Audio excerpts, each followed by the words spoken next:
At 21, Oliver's headed to law school. But before our classes even begin, he's already built a business. Getting customers was the first hurdle. Keeping up with them became the real challenge. I really wanted to see whether or not I could pursue this as a viable career in the future. And I felt that this was the right time, before university started, for me to actually try it out as a sort of like internship for myself. I think there are a few things that I wanted to see whether... Okay, first of all, it was whether or not I could physically sustain the long hours of working in the F&B industry. Another thing that I wanted to test was also whether or not the food I was selling would be something that would be picked up by people in Singapore, because I realized that the things that I wanted to sell is quite niche, right? For example, Chopin soft serve, cookie dough. These items aren't really seen widely around Singapore. Instead of opening a costly cafe, Oliver tried something different. He started Chomps at a Singapore Pasar Malam, or night market, in early 2026. So I actually considered multiple different options before starting Chomps. So there was home-based business, cafes, pop-up stores, as well as Pasar Malam. And I just felt that doing Pasar Malam would be able to help me to reach out to more people. And at the same time, the cost was also a very big factor, because as a startup, budget was a really big concern of mine.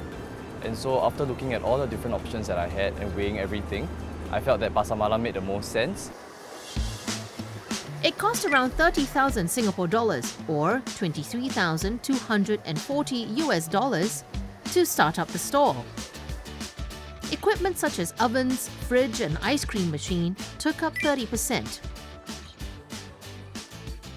Around 30% went into rental, the remaining 40% covered labor and raw materials. Oliver took 2 to 3 years to save, much of it during national service. But for Oliver, it was worth the risk. For me, failure wasn't losing money. Instead, actually, I felt that regardless of whether or not I made or lost money, it would still be a great opportunity for me to really see if this is a viable career. Because in my mind, I felt that today, if I were to lose like a few $1,000s, it would be better than losing a few $100,000s in the future. The desserts looked good. People stopped. But they didn't buy. Turns out, convincing Singaporeans to buy gourmet desserts at a Pasar Malam wasn't easy. People were still really new to the concept of having desserts in a Pasar Malam, and desserts in such a niche setting. So people really were quite skeptical of the food that I was selling, and many of them would just walk past the store looking at what we were selling, and they were a bit confused at the start. So for the first 2 weeks, business really was a struggle to break even. So Oliver changed his strategy and went online. Social media played a really big role in this. It actually allowed for many people around Singapore to view the food that I was selling. And because of that, they started sharing it with their friends and their families. And suddenly, curious viewers became paying customers. Demand grew fast.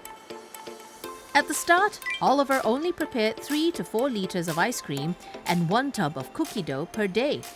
Today, he says that can go up to 60 to 70 liters daily, along with 8 to 9 tubs of cookie dough.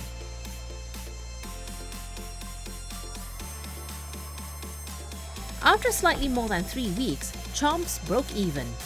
That would have been the end of the experiment. But success exposed a more important question. Could the stall run without Oliver? So I actually started this business by myself. From the R&D to the planning, all the way to the execution of the business itself. Right at the start, I started each day at 8 a.m. and ended my day at 12 a.m. So it took me around, it was almost a full day of work. And when I went home, it was actually more work as well, because I had to settle all the administrative matters, including buying of ingredients, liaising with my suppliers, as well as other individuals as well that was relevant to the business. So in total, I think I worked almost 16 to 18 hours each day, including time spent at home. And I would sleep around 3 to 4 a.m. Before starting the day fresh again. It was just me as a one-man team doing everything from the back end to the front end. And it took a lot of energy and time. And that was something that I realized was unsustainable. That kind of effort can start a business, but it cannot sustain one, especially when law school starts. First of all, is whether or not I'll be able to juggle and sustain between the workload of studying law as well as running this business. The second thing is actually ensuring whether or not I would be able to maintain the quality of products that I continue to sell to customers, because I'm not sure whether my absence from the store would also affect the quality of products as well. For the business to continue, it has to run without Oliver. Today, Oliver has trained 20 part-timers, but one Pasar Malam ends and another begins. Not everyone can follow, so he needs an even bigger team. Currently, I'm also looking to train around 50 to 60% more staff so that I will have a bigger team, and in the event that in the future we change locations, there'll be some staff members that may not be able to join us because it's too far away from them, and that's where having a larger team and a larger pool of staff members will allow us to plan our schedules more flexibly and make sure that things still run on the ground very efficiently as well. But he won't delegate everything. Oliver still insists on creating every new menu item himself.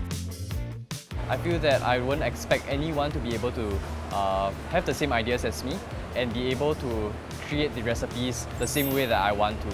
So because of that, I think that at the end of the day, even with people managing the work on the ground, I would still really very much like to be doing all this new innovation, continuously increasing new menu items as well, and letting people try the food that I really want them to be able to experience. Oliver still doesn't know what happens next, but for now, he's staying at the Pasar Malam.